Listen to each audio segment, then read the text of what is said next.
చూస్తే ఏ మేలు కొద్దువై ఉండదు, ఏ మేలు కొద్దువై. కానీ పేతురు ఏం చేశాడంటే మొట్టమొదటి ప్రభు వైపు చూశాడు, నడిచాడు, నిలబడి సముద్రం మీద నడిచాడు. కానీ మళ్ళా అల్ప విశ్వాసం వచ్చింది. అయ్యో ఆయన దేవుడు చనిపోయిన వాడిని నామంతో లేపాడు, పక్షవాతంగా వాడిని స్వస్థపరిచాడు, దయ్యం పట్టిన దైవలించాడు, మగవాడితో మాట్లాడించాడు, గుడ్డివాడితో నడిపించాడు, గుడ్డివాడితో చూపించాడు, నేను మనిషిని కదా అని ఒక ఆలోచన వచ్చింది.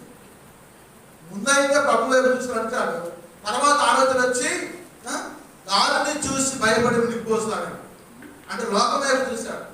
గాలి తుఫాను వస్తుంది, గాలి తుఫాను వస్తుంది, ఆ గాలి తుఫాను వచ్చిన నన్ను చుట్టేస్తే ఈ సముద్రం దిగిపోయి చనిపోతానని చెప్పి ఆ పని దిగిపోతుంది. ఎందుకంటే పాపం అనే ఊపిలో దిగిపోతున్నామేమో. నువ్వు పాపం ఊపిలో దిగిపోతే ప్రభు వచ్చి నిన్ను ఆదుకుంటాడు. నువ్వు ప్రభు తట్టు తిరుగు, ప్రభు వైపు చూడు, ప్రభుని అడుగు, నీకు సహాయం పడుతుంది. అప్పుడు పేతురు ముందైతే దేవుడి వైపు చూశాడు, కానీ తర్వాత ఆలోచించుకుని గాలి వైపు చూసి భయపడిపోయి మునిగిపోతాడు అంటాడు, ప్రభువా నన్ను రక్షించు అని కేక చేస్తున్నాడు. యేసయ్యా యేసయ్యా నన్ను రక్షించు, ఆయన మునిగిపోతున్నాడు అని కేక చేస్తాడు. మనం కూడా ప్రభు చిత్తం తెలుసుకోకుండా వివాహాలు చేస్తాం, ప్రభు చిత్తం తెలుసుకోకుండా వ్యవసాయం చేస్తాం, ప్రభు చిత్తం తెలుసుకోకుండా వ్యాపారాలు చేస్తాం, ప్రభు చిత్తం తెలుసుకోకుండా ఇంట్లో పని చేస్తాం. కానీ ఇక నష్టం వస్తే, బాధ వస్తే, ఇబ్బంది వస్తే అప్పుడు అంట, ప్రభువా నేను నష్టపోతున్నావయ్యా కాపాడేంటి అని పెడతాం. ముందే ప్రభు చిత్తం తెలుసుకొని, ప్రభు మార్గం తెలుసుకొని, ప్రభు మాట తిరిగి వాగ్దానం తీసుకుని ఎవరైతే పనిచేస్తారో వాళ్ళకి ఏం మేలు కుదరదు. కానీ నువ్వేం చేస్తున్నావు? లోకం వైపు చూసి, లోకంలో ఉన్నదాన్ని నమ్ముకొని, లోకం వైపు వెంబడించి, ఆ తర్వాత సంఘాస్తున్నాయి, ఇబ్బందులు వస్తున్నాయి అని చెప్పి అల్లాడిపోతుంది. కానీ పేతురు ముందైతే ప్రభు వైపు చూశాడు, కానీ తర్వాత గాలి వైపు చూసి భయపడ్డాడు. మనం కూడా మరి ముందు ప్రభు వైపు చూస్తాము, తర్వాత లోకం వైపు చూసి వాళ్ళకి జరిగింది, మాకు జరిగింది, అందరికి ఉంది, మాకు ఉంది. మాట మాట్లాడుతుంది, అందరికి ఉందంటే ఎడకు ఉందంట, ఏకొకరు బొమ్మ ఉంది. చేసిన తప్పు అయితే కవర్ చేసుకోవడం మరి బయట వచ్చి కవర్ చేసుకోవడం వచ్చి అంటారు, ఏందా లోకంలో లేని తోడికి అందరికి ఉంది, మాకు ఉందండి. ప్రభు వైపు చూసి ప్రభు తట్టుని మాట్లాడారు, ప్రభు మార్గం నడిస్తే నీకు ఎందుకు ఉంటుంది అలానే బాధ, ఆ బాధ నీకు ఎందుకు వస్తుంది, ఆ వేదన ఎందుకు వస్తుంది, ఆ శోధన ఎందుకు వస్తుంది, ఎందుకు నీ పిల్లలు శోధించబడతారు, ఎందుకు నీకు ఆ అవమానం అపమానం వచ్చి పడుతుంది. ఆలోచించు, ప్రభునితో మాట్లాడుతున్నాడు. కానీ లోకం వైపు చూసి అక్కడ వచ్చి అప్పుడు బాగా సీరియస్ తెలుసుకుంటాడు. ఇక్కడ వస్తుంది మరమలు వచ్చి లేదా లేక వాళ్ళందరూ వ్యతిరేకతుంటారు. ఏంటి ఇప్పుడు దాకా నేను కూర్చొని శక్తిప్రదానం చూస్తా ఉంటే వీడు వచ్చి లేని అంటాడు ఏంటని చెప్పి వాళ్ళు అచ్చరి పెరుగుతా ఉంటే అన్నాడు, లేదా రాముడున్నారు ఇక్కడ రాముడు అందరికంతా మాకు లే ఒక్క మాటకు తీర్చుకోలేదు. ఇక ఆపద మాట దిగపడి చూస్తాము. అమ్మ మీరు ఎంతసేపు కష్టపడి మరి నాకు వచ్చి కూర్చోబెట్టి పంచాయతీ చేస్తా ఉంటే వీడికి ఒక మాటతో వచ్చి ఆగిపోయిందని చెప్పి ఆపద దిగ్గాంతం ఎవరే మాట్లాడు, నోరు తెలిసి ఎవరు మాట్లాడు, మాట్లాడుకుని ఆపద లేచిపోతారు. వాళ్ళు ఏమంటారు, అమ్మ నువ్వు అవలా కాదు, కేసు పెట్టుకోండి, నేనేం చేయలేముగా, ఎందుకంటే వాడు మాట్లాడు అందరికి ఉంది, మారున్నాడు. వాడికి ఎవడింట్లో ఏ తప్పు ఎదుర్కొన్నాడు, మాకు భయం ముందు ఆ తప్పుతోటి, కాబట్టి మీరే చూసుకోమని చెప్పే పరిస్థితి వస్తుంది. కాబట్టి నా పిల్లరా ప్రభు మాట్లాడుతూ ఉన్నాడు, పేతురు గాలిని చూసి భయపడ్డాడు, లోకాన్ని చూసి భయపడ్డాడు, ప్రభువా రక్షించని కేకలు వేశాడు. వెంటనే యేసు చేయి చాపి అతని పట్టుకుని అల్ప విశ్వాసి ఎందుకు సందేహపడుతుందో మన ప్రభుని అడిగిన సందేహపడబడదు. కొద్దిగా ఒక ఆనందాన్ని వచ్చి ప్రభువా ఒక అప్పడం వేయ్యా అన్నాడు, ప్రభువా ఒక అప్పడం వేయ్యా అన్నాడు. యేసు ప్రభు సరేలేమంటే ఎందుకు కదన్నా చెప్పి అప్పటికి కాల్చి రెడీ అవుతుంది. ప్రభు అప్పటిద్దామో కానీ మరి అన్నగానే తెచ్చింది, అన్నగానే తెచ్చింది, అన్నం ఇచ్చారు కానీ పప్పుచారు లేకపోతే అప్పటి అన్నందుకు నేను అన్నాను. మళ్ళీ అయ్యా పప్పుచారు నేను లేకపోతే ఇంక చేసినారుగా, అప్పటిగా ఆడ అన్నమే ఆడ పప్పుచారు ఆడ వెయ్యాడా మరి నందికొండ కోసం పత్రిక కావాలన్నాడు. అయ్యా అంత అయిపోయి బాగా తిరిగి నాకు లేట్ చేసింది అయ్యా.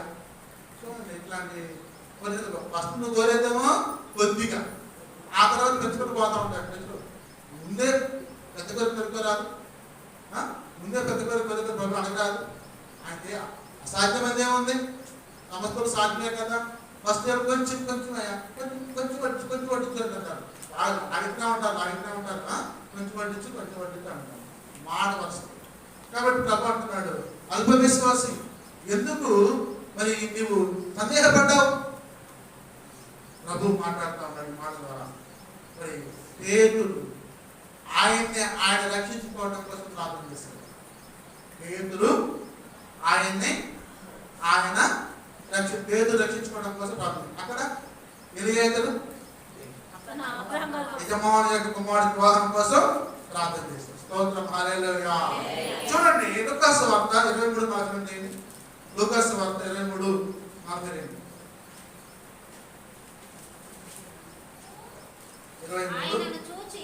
ఆయనను చూచి యేసు నీవు నీ రాజ్యములోనికి వచ్చినప్పుడు నన్ను జ్ఞాపకం చేసుకోమనను. స్తోత్రం హల్లెలూయా. అందుకు ఆయన వాడుతూ నేను నీవు నాతో కూడా పరదేశంలో ఉందని నిత్యము నీతో చెప్పుచున్నాను. స్తోత్రం హల్లెలూయా. ఇక్కడ ఇద్దరు దొంగలు ఉన్నారు. కుడి ప్రక్క ఒక దొంగ, ఎడం ప్రక్క ఒక దొంగ ఉన్నారు. ఒక దొంగ అంటాడు, నువ్వు దేవుని కుమారుడు అయితే నిన్ను రక్షించుకొని మమ్మల్ని రక్షించమని చెప్పాను. ఈ పక్కన కూడా అంటాడు, మరి పనికి మాట్లాడు, పంపలాడుతున్నావు, దొంగతనాలు చేసినావు, దోచుకున్నావు, తింటున్నావు, తప్పు చేసి ఏ పాపం జరిగిన ఓ పావనామూర్తి ఆయన. ఆ పావనామూర్తి అనే మాట అదేలా ఇచ్చోడం అని గద్దించాడు. గద్దించవాడు ఏమన్నా సార్, వాడి కోసం వాడు ప్రార్థన చేశాడు. ఇక్కడ వాడి ఆ దొంగ కోసం దొంగ ప్రార్థన చేశాడు. అటువంటి ఇక్కడ ఏమన్నా అంటే, యేసయ్యా నీవు నీ రాజ్యంలోనికి వచ్చున్నప్పుడు, ఈ పరలోక రాజ్యం ఉందంటే తెలుసు, నేను నమ్ముతున్నా, నేను మార్మన్స్ పొందలేదు, రక్షణ పొందలేదు, బాప్తిజం తీసుకోలేదు, చర్చికి రాలేదు, రసభాగా లేదు, చందా లేదు, ఏం లేదా. ఇప్పుడు ఈ మాట స్థితిలో నేను చనిపోతున్నా. ఈ చనిపోయే స్థితిలో నేను నిన్ను రక్షించమని చెప్పి కోరుతున్నా. దయచేసి నీ రాజ్యంలోకి వెళ్ళినప్పుడు మనం జ్ఞాపకం చేసుకుని చెప్పి తగ్గింపు స్వభావంతో, పశ్చాత్తాపంతో, దృక్కు హృదయంతో, మరణకరమైన విధంతో ప్రార్థన చేస్తున్నాడు. స్తోత్రం హల్లెలూయా. అప్పుడు ఆ దొంగ రక్షించబడు. ఎక్కడ చనిపోయేటప్పుడు, సిలువలో ఏలాడేటప్పుడు, మరణించేటప్పుడు. అప్పుడు ప్రభు అన్నాడు, మరి నేను నీవు నాతో కూడా పరదేశంలో ఉందువని నిశ్చయముగా నీతో చెబుతున్నా. స్తోత్రం హల్లెలూయా. దొంగ పాపాలు దేవుడు క్షమించి నీవు నాతో కూడా పరలోక రాజ్యంలో చేరతావని చెప్పి దొంగకు పరలోక రాజ్యం. స్తోత్రం హల్లెలూయా. ఎంత గొప్ప దేవుడు. పాపాలు క్షమించాడు, దోషాలు క్షమించాడు. మరి ఆయన ఆ దొంగకి మరి సుందరమైన పరలోక రాజ్యాన్ని అందించాడు. కాబట్టి ప్రభు మాట్లాడుతున్నాడు వాక్యం ద్వారా. మరి అప్పటికప్పుడు నీలో పశ్చాత్తాపం వచ్చినా కానీ నీకు రక్షణ మారుతుంది. కొంతమంది అయితే, అమ్మాయి బాప్తిజం తీసుకున్నావా అని తీసుకుంటా కన్నా మా పెద్దోడికి పెళ్లి కావాలి, వాళ్ళ పెద్దోడి కంటే పెళ్లి కాదు. అప్పుడు దాకా ఏముంటుందో గుర్తుంది. రేపు ఉంటుందో లేదో గ్యారంటీ లేదు. ఇప్పుడు బయటికి పోతే ఉంటుందో లేదో గ్యారంటీ లేదు. పెద్దోడికి పెళ్లి కావాలంట. చిన్నమ్మాయికి మంత్రుగారు పట్టాలి. పెద్దోడికి పెళ్లి కావాలా, చిన్నమ్మాయికి మంత్రుగారు. అప్పుడు అంటే బాప్తిజం తీసుకున్నాను.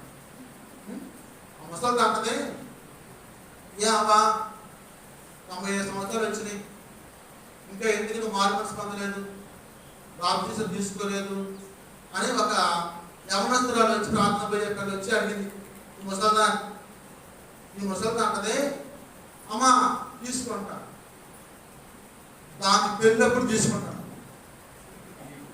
దాని పెళ్ళప్పుడు. అది ఆడడం వల్ల ఉయ్యాల్లో ఉంటుంది. అది ఆడంది ఉయ్యాల్లో ఉంది. ఈమెకి ఎన్ని సంవత్సరాలు? 95 సంవత్సరాలు. 95 సంవత్సరాలు. దానికి పెళ్ళి ఎప్పుడు? ఇంక 20 సంవత్సరాలు. అంటే ఎన్ని సంవత్సరాలు ఇంకేమంటే ఏంటండి? 25 95 అంతా 120 సంవత్సరాల కన్నా నేను బాప్తిజం తీసుకుంటాను అలాంటి వాళ్ళు ఉన్నారండి, ఉన్నారు. రేపు గ్యారెంటీ లేదు, ఈ రోజు గ్యారెంటీ లేదు.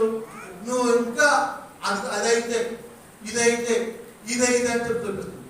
కాబట్టి వాయిదా వేయకూడదు, వాయిదా వేయకూడదు. ఏ నాటి కీడు ఆనాటిదే, ఏ నాటి మేలు